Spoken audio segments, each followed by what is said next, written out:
अभिनंदन अपार। बहुत बहुत स्वागत है दोस्तों आपका मेरे इस फेसबुक कम यूट्यूब चैनल आज़ादी की कहानी के 49वें एपिसोड में। पिछले एपिसोड से मैं आपके सामने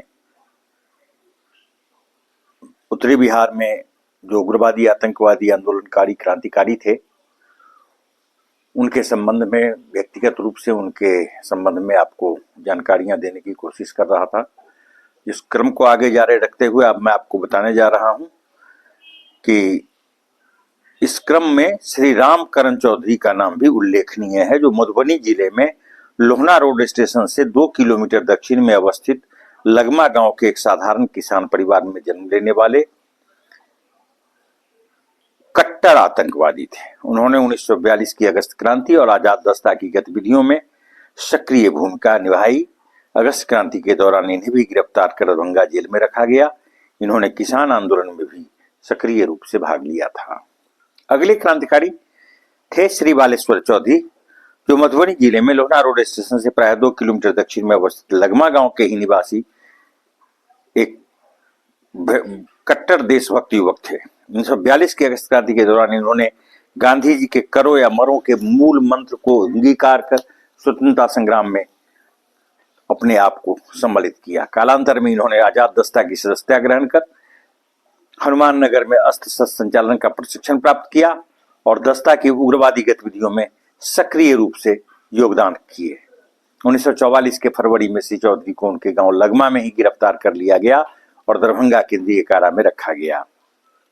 इन्हें भी ब्लैकबर्न की विशेष अदालत ने 7 साल की सजा सुनाई। स्वतंत्रता प्राप्ति के पश्चात श्री चौधरी भी अन्य क्रांतिकारियों के साथ दरभंगा जेल से मुक्त कर दिए गए। स्वतंत्रता सेनानियों में समस्तीपुर जिला से प्राय 25 किलोमीटर उत्तर में अवस्थित जटमलपुर तीरा में एक निम्न मध्यम वर्गीय परिवार में जन्मे श्री मौजीलाल चौधरी का नाम उल्लेखनीय है, जो एक सच्चे देशभक्त थे। अंग्रेजों द्वारा किए जा रहे भारत के शोषण के विरुद्ध प्रतिक्रिया व्यक्त करने के उद्देश्य से इन्होंने उग्रवादी क्रांतिकारियों से संपर्क स्थापित किया और अंदामा में आयोजित आजाद दस्ता के विशेष प्रशिक्षण शिविर में प्रशिक्षण प्राप्त कर दस्ता की गतिविधियों में सक्रिय भूमिका का निर्वहन किया। 1944 में इन्हें गिरफ्तार कर दरभंगा जेल में रखा गया। वहीं इन पर ब्लैकबर्न की अदालत में मुकदमा चलाया गया। अनेक मुकदमा चलाए गए थे। जटमलपुर के ही निवासी श्री परमेश्वर मिश्र, जो पुलिस का मुखबिर था और जिसके कारण मौजीलाल चौधरी के परिवार को पुलिस द्वारा बहुत अधिक प्रताड़ित किया जा रहा था, कि आंख में तेजाब डालने से संबंधित मुकदमे में उन्हें 7 साल की सजा सुनाई गई। स्वतंत्रता प्राप्ति के पश्चात इन्हें भी हजारीबाग केंद्रीय कारा से मुक्त कर दिया गया। समस्तीपुर के जटमलपुर तीरा निवासी श्री नंदू मिश्र भी स्वतंत्रता संग्राम के एक अमर सेनानी हैं। अपने ग्रामीण श्री मौजीलाल चौधरी के साथ इन्होंने भी आजाद दस्ता की सदस्यता ग्रहण कर अंदामा के विशेष शिविर में प्रशिक्षण प्राप्त किया। तदनंतर ये आजाद दस्ता की उग्रवादी गतिविधियों में सक्रिय रहे। 1944 में इन्हें भी गिरफ्तार कर दरभंगा केंद्रीय कारा में रखा गया। ब्लैकबर्न की विशेष अदालत ने इन्हें भी 10 वर्ष के सश्रम कारावास की सजा सुनाई। तदुपरांत इन्हें हजारीबाग केंद्रीय कारा में स्थानांतरित कर दिया गया। स्वतंत्रता प्राप्ति के पश्चात इन्हें भी हजारीबाग केंद्रीय कारा से ही मुक्ति प्राप्त हुई।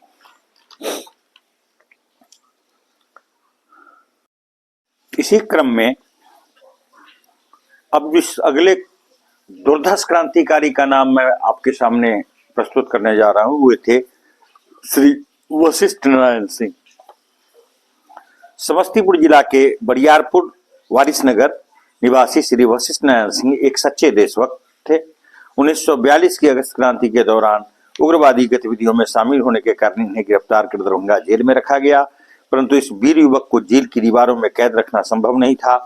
एक दिन अपने एक साथी देवनारायण गुरुमेता के साथ श्री सिंह जेल से भाग निकलने में सफल हुए। तदुपरांत इन्होंने आजाद दस्ता की सदस्यता ग्रहण की और दस्ता की उग्रवादी गतिविधियों में सक्रिय रूप से शामिल रहे। 1943 में समस्तीपुर से पश्चिम में अवस्थित पिटौजिया गांव में इन्हें पुलिस ने भूतपूर्व मुख्यमंत्री स्वर्गीय कर्पूरी ठाकुर के साथ गिरफ्तार कर दरभंगा जेल भेज दिया। ब्लैकबर्न की विशेष अदालत ने इन्हें 6 वर्ष की सजा सुनाई। स्वतंत्रता प्राप्ति के पश्चात इन्हें भागलपुर केंद्रीय कारा से मुक्त कर दिया गया। श्री सिंह कल्याणपुर समस्तीपुर विधानसभा निर्वाचन क्षेत्र के विधायक के रूप में भी अपनी उपस्थिति दर्ज कराई और समाज और प्रदेश की सेवा में संलग्न रहे। इस क्रम में अगले जिस क्रांतिकारी का नाम मैं आपको बताने जा रहा हूं वो थे श्री राजेंद्र शर्मा, जो समस्तीपुर से प्रायः 20 किलोमीटर पूर्व में अवस्थित भोरे शाहपुर गांव में एक साधारण किसान परिवार में जन्म लिए। 1942 की अगस्त क्रांति के दौरान छात्र जीवन का परित्याग कर स्वतंत्रता संग्राम में शामिल हुए। तदुपरांत इन्होंने आजाद दस्ता की सदस्यता ग्रहण कर अस्त्र शस्त्र संचालन का प्रशिक्षण प्राप्त किया और दस्ता की उग्रवादी गतिविधियों में सक्रिय भूमिका अदा की। 1945 में इन्हें गिरफ्तार कर दरभंगा जेल भेज दिया गया। इनके ऊपर आरोपित मुकदमों की सुनवाई के दौरान ही देश आजाद हुआ और इन्हें मुक्त कर दिया गया।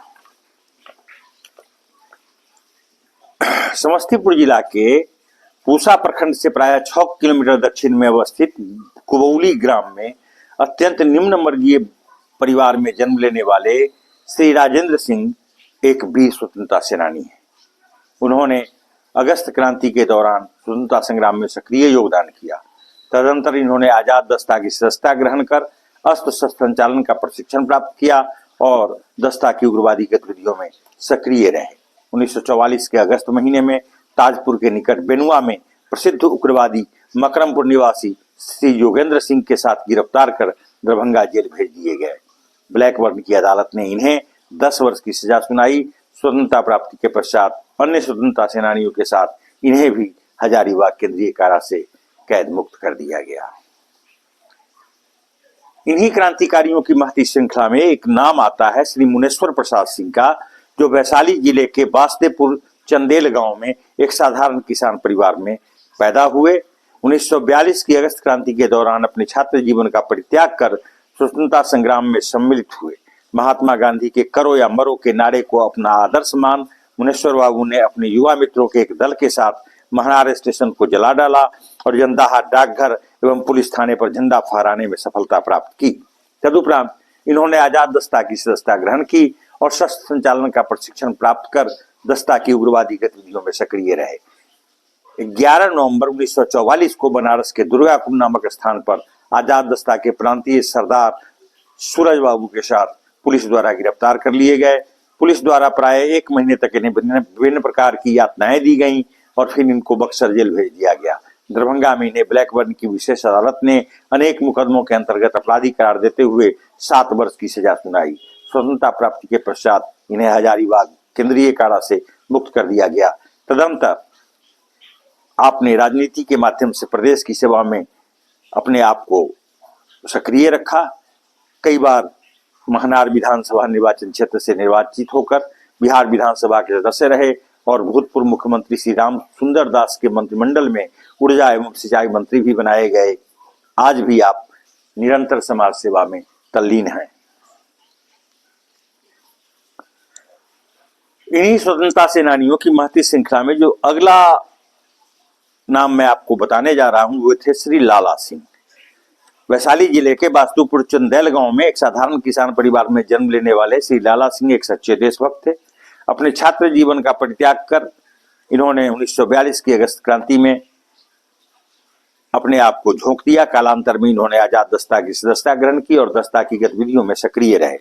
शस्त्र संग्रह से संबद्ध अनेक कांडों में आपने सक्रिय भूमिका निभाई। दरभंगा सदर थाने के दारोगा उदित नारायण झा की हत्या से संबंधित मुकदमे में इन्हें ब्लैकबर्न की अदालत ने फांसी की सजा सुनाई। इनके ऊपर लगाए गए आरोपों से संबद्ध मुकदमों की सुनवाई चल रही थी कि देश आजाद हो गया और अन्य स्वतंत्रता सेनानियों के साथ इन्हें भी हजारीबाग केंद्रीय कारा से मुक्त कर दिया गया। आज भी इनका नाम स्वतंत्रता सेनानियों की महती श्रृंखला में गौरव के साथ लिया जाता है। श्री बलभद्र सिंह वैशाली जिले के बास्तेपुर चंदेल निवासी श्री बलभद्र सिंह भी एक वीर स्वतंत्रता सेनानी थे। 1942 की अगस्त क्रांति एवं तदुपरांत आजाद दस्ता की उग्रवादी गतिविधियों में आपने भी सक्रिय भूमिका निभाई। 1945 में छपरा शहर में इन्हें गिरफ्तार कर लिया गया। इन्हें दरभंगा केंद्रीय कारा में रखा गया। लाख प्रयत्नों के बावजूद अंग्रेज हुकूमत इन्हें अपराधी सिद्ध करने में विफल रही। बावजूद इसके इन्हें कैद रखा गया और स्वतंत्रता प्राप्ति के पश्चात इन्हें दरभंगा जेल से मुक्त कर दिया गया। इसके पश्चात इन्होंने समाज में अपने वकालत के पेशे द्वारा देश की सेवा की। इन्हीं स्वतंत्रता सेनानियों की महती श्रृंखला में श्री जगदीश पोद्दार, जो समस्तीपुर जिला के सिंहेश्वर स्थान गांव में एक साधारण परिवार में जन्म लेने वाले एक सच्चे देशभक्त थे। 1942 की अगस्त क्रांति के दौरान आप स्वतंत्रता संग्राम में सम्मिलित हुए। तदुपरांत आप आजाद दस्ता की सदस्यता ग्रहण कर उसकी गतिविधियों में सक्रिय रहे। 1945 के फरवरी में इन्हें गिरफ्तार कर दरभंगा जेल में रखा गया। अन्य स्वतंत्रता सेनानियों के साथ इन्हें भी स्वतंत्रता प्राप्ति के पश्चात मुक्त कर दिया गया। मृत्यु पर्यंत इन्होंने भी समाज सेवा में अपनी संलग्नता बनाए रखी। अब जिस कट्टर खूंखार आतंकवादी क्रांतिकारी का नाम मैं आपको बताने जा रहा हूं, वो थे श्री पार्थ ब्रह्मचारी। भागलपुर जिले के जयरामपुर निवासी श्री पार्थ ब्रह्मचारी एक सच्चे देशभक्त एवं स्वतंत्रता सेनानी थे। 1936 में आपने छात्र जीवन का परित्याग कर स्वतंत्रता संग्राम में खुद को शामिल कर लिया। मात्र कुछ वर्षों के अंदर ही आपने अपनी क्रांतिकारी गतिविधियों के द्वारा जिला प्रशासन के भीतर दहशत फैलाने में सफलता प्राप्त की। सुप्रसिद्ध क्रांतिकारी सरदार नित्यानंद सिंह के निकट सहयोगी श्री पार्थ ब्रह्मचारी प्रसिद्ध क्रांतिकारी संगठन सियाराम दल के उप संचालक भी रहे। अंग्रेजों की जान के दुश्मन, अचूक निशाना लगाने में माहिर श्री ब्रह्मचारी स्वतंत्रता आंदोलन के दौरान आतंक का पर्याय माने जाते थे। इन्होंने आजाद दस्ता की सदस्यता ग्रहण कर भागलपुर में दस्ता के संगठन में सक्रिय भूमिका निभाई और वीरतापूर्वक आजाद दस्ता के कार्यकर्ताओं सहित कार्यक्रमों का ये सफल क्रियान्वयन करते रहे। पुलिस लाख प्रयत्नों के बावजूद उस शेर को पिंजरे में कैद करने में असफल रही। आजादी के पश्चात भी उन्होंने निरंतर समाज और देश की सेवा में खुद को संलग्न रखा। इन्हीं क्रांतिकारियों की महती श्रृंखला में जो अगला नाम मैं आपको बताने जा रहा हूं, वे थे श्री विंध्यवासिनी सिंह। वैशाली जिले के खरिका गांव के निवासी श्री विंध्यवासिनी सिंह एक सच्चे देशभक्त थे। स्वतंत्रता आंदोलन के दौरान आपने देशरी उच्च विद्यालय में प्रधानाध्यापक के पद पर कार्यरत रहते हुए अपनी मातृभूमि की करीन पुकार सुन आपने अपनी आजीविका की चिंता किए बगैर अपने पद से त्याग पत्र देकर युवकों एवं छात्रों के बीच क्रांति की ज्वाला प्रज्वलित करने हेतु प्रयत्नशील रहे। प्रसिद्ध समाजवादी चिंतक स्वर्गीय विंध्यवासिनी बाबू आजाद दस्ता के सदस्यों के समक्ष समाजवादी विचारधारा पर वक्तव्य देकर उन्हें क्रांति के लिए प्रेरित करने का गुरुत्व और दायित्व निभाते थे। इसी अपराध में पुलिस ने उन्हें 1944 के जनवरी में गिरफ्तार कर मुजफ्फरपुर जेल में रखा। वहीं 1945 के उत्तरार्ध में आपने इस नश्वर शरीर का परित्याग किया और शहीद कहलाए। अब आपके सामने मैं कुछ वैसे स्वतंत्रता सेनानियों की चर्चा करूंगा संक्षिप्त में, जिनकी भी भूमिका 1942 की अगस्त क्रांति के दौरान काफी सराहनीय रही। जिनमें पहला नाम श्री धनराज शर्मा, जो चंडी ग्राम निवासी थे और उनकी आयु समय 21 वर्ष थी। उच्च जाति के प्रवेशकोत्तीर्ण श्री धनराज शर्मा आरंभ से ही स्वतंत्रता संघर्ष के प्रति अभिरुचि रखते थे। सविनय बंगाल आंदोलन में सत्याग्रही के रूप में उन्होंने अपनी भूमिका निभाई। जेल गए, पुलिस के द्वारा डंडे से पीटे गए, किसान सभा की गतिविधियों में निरंतर भाग लेते रहे। आजाद दस्ता के संदेशवाहक के रूप में उन्होंने कार्य किया। सामाजिक एवं सांस्कृतिक कार्यों में भाग लेना उनकी एक हॉबी थी। इसी क्रम में मोकामा निवासी श्री जगदीश नारायण सिंह, जिनकी आयु आंदोलन के समय 22 वर्ष थी, आतंकवादी के रूप में मोकामा प्रचार मंडल में भाग लिए। कांग्रेस सत्याग्रही के रूप में काम किया इन्होंने और 1942 के क्रांति में रेल एवं तार काटने के काम में सक्रिय रहे। पुलिस चौकी पर कब्जा करना सरकार द्वारा सितंबर 1942 में गिरफ्तार कर लिए गए और बाद में भागलपुर के क्रांतिकारी दल में सम्मिलित होकर इन्होंने हथियार जमा करने के लिए डकैतियां तक डाली और इस तरह से इन्होंने सियाराम दल में अपने आप को काफी दिनों तक सक्रिय रखा। अब अगले जिस क्रांतिकारी की मैं चर्चा करने जा रहा हूं, वे थे हिसुआ निवासी श्री चित्तू राम। नशाबंदी अभियान में सक्रिय योगदान देने वाले, किसान सभा के गतिविधियों से संपर्क रखने वाले, क्रांतिकारी षड्यंत्रकारी गतिविधियों में भाग लेने वाले, 1942 की क्रांति में सक्रिय रूप से शामिल श्री चित्तू राम एक देशभक्त और समर्पित, मातृभूमि के प्रति समर्पित क्रांतिकारी थे। पुलिस चौकी में इन्होंने आग लगाया, डाकघर लूटा, 1943 में आजाद दस्ता में सम्मिलित होकर प्रशिक्षण के लिए हनुमान नगर गए, आजाद दस्ता के कार्यों को बढ़ाया, जेल गए, 1947 में रिहा हुए, विधानसभा का निर्वाचन लड़ा और युवकों के संस्थाओं से नजदीकी संबंध रखा।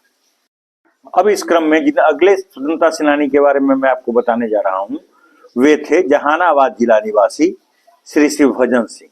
1920 के असहयोग आंदोलन में सक्रिय रहना, इसके बाद किसान सभा में सम्मिलित होना, इनके देशभक्ति के कार्यों में महत्व रखते हैं। क्रांतिकारी गतिविधियों में भी इन्होंने काफी सक्रिय भूमिका निभाई। 1942 के क्रांति में रेलवे लाइन उखाड़ना, तार एवं टेलीफोन लाइन काटना, कचहरी में झंडा फहराना। 1943 में आजाद दस्ता के साथ संपर्क स्थापित कर इन्होंने काफी सक्रिय भूमिका निभाई और इसके बाद 1943 में परशुराम दल में शामिल हो गए। लूटपाट एवं डकैती में भाग लेकर धन एकत्रित करना, संगठन को आर्थिक रूप से मजबूत करने के क्रम में ये दो बार जेल गए और जेल से आजादी के पश्चात रिहा हुए। अब जिस अगले क्रांतिकारी का नाम मैं आपको बताने जा रहा हूं, वे थे श्री रामचंद्र राय। रामगढ़ निवासी श्री रामचंद्र राय आरंभ में कांग्रेस संसेवक के रूप में काम करना प्रारंभ किए थे जब उनकी आयु मात्र 20 वर्ष थी। प्रवेशिकोत्तीर्ण श्री राय असहयोग आंदोलन के समय स्कूल का परित्याग कर क्रांति में शामिल हुए, स्वराज्य पार्टी के साथ संपर्क बनाया। इसके बाद किसान सभा के उग्र सदस्य बन गए। 1942 के क्रांति में थाना एवं डाकघर पर आक्रमण करना, पुलिसकर्मियों पर गोली चलाना, हजारीबाग जेल में कैदी बनकर ये रहे और 1944 में मुक्त होने के बाद मुंगेर चले आए। वहां उग्रवादी क्रांतिकारियों के साथ फिर से इन्होंने काम करना शुरू किया। अंग्रेजों की हत्या एवं डाका डालने जैसे अनेक क्रांतिकारी गतिविधियां इन्होंने की। अस्त्र शस्त्र संग्रहित करने में भी इनको 3 बार जेल जाना पड़ा। पुलिस की गोली से इनका एक पैर खराब हो गया, फिर ये गिरफ्तार कर लिए गए और आजादी के पश्चात ये भी रिहा हुए। अब जिस अगले क्रांतिकारी का नाम मैं आपके सामने प्रस्तुत करने जा रहा हूं, वो बिहार की राजनीति के जाने माने पहचाने चेहरे थे, श्री बसवान सिंह। श्री बसवान सिंह का उग्रवादी क्रांतिकारी गतिविधियों में विश्वास था। श्रमिकों एवं कृषकों का प्रबल समर्थक थे और कृषकों को संघर्ष में सम्मिलित होने के लिए उत्प्रेरित करना, किसान सोशलिस्ट पार्टी के प्रति झुकाव, अगस्त क्रांति में सराहनीय भूमिका निभाना, क्रांतिकारी युवकों, श्रमिकों एवं कृषकों का नेतृत्व करना, इनकी महती भूमिका थी। रेल की पटरियां उखाड़ना, तार का लाइन काटना एवं पुलिस के मुखबिरों के साथ क्रूरता का व्यवहार करना इनके क्रांतिकारी कृत्यों में शामिल थे। आजाद दस्ता के साथ इनका घनिष्ठ संपर्क था। गुप्त समिति का सदस्य थे ये और निम्न वर्ग के शोषण के प्रबल विरोधी थे। अनेक बार जेल गए। स्वतंत्रता प्राप्ति के पश्चात ये विधायक बने और बिहार विधानसभा में रहकर इन्होंने प्रदेश की सेवा की। इसी क्रम में जो अन्य एक नाम आता है वो था श्री रघुनाथ प्रसाद शाह का, जो उनकी उम्र उस समय 22 वर्ष थी। असहयोग आंदोलन में इन्होंने सक्रिय रूप से भाग लिया। माध्यमिक परीक्षा उत्तीर्ण श्री शाह मुख्य रूप से खेती और व्यवसाय से संबंध रखने वाले परिवार से आते थे। युवकों एवं कृषकों में क्रांतिकारी भावना विकसित करना इनका मुख्य उद्देश्य था। किसान सभा की गतिविधियों में भी इन्होंने भाग लिया। प्रांतीय समिति के सदस्य बने। वकालत बिल का विरोध करते हुए बिहार टेनेंसी बिल का भी विरोध किया और 1942 के क्रांति में उग्रवादी क्रांतिकारी के रूप में अपने आप को शामिल किया। हिंसात्मक गतिविधियों में अधिक विश्वास था इन्हें। आजाद दस्ता के पर्चा का वितरण करना, युवकों को प्रेरित करना से वो आजाद दस्ता में सम्मिलित हो गए और अस्त्र शस्त्र एकत्रित करते हुए आजाद दस्ता के उग्रवादियों को इन्होंने काफी सहयोग किया। 2 बार जेल गए, पुलिस द्वारा अनेकों बार पीटे गए, अंत में पकड़े गए और जेल से मुक्त हुए आजादी के पश्चात। आज के एपिसोड में दोस्तों बस इतना ही। अब अन्य क्रांतिकारियों के बारे में मैं आपको अपने अगले एपिसोड में जानकारी दूंगा। तब तक धन्यवाद। जय हिंद, जय भारत।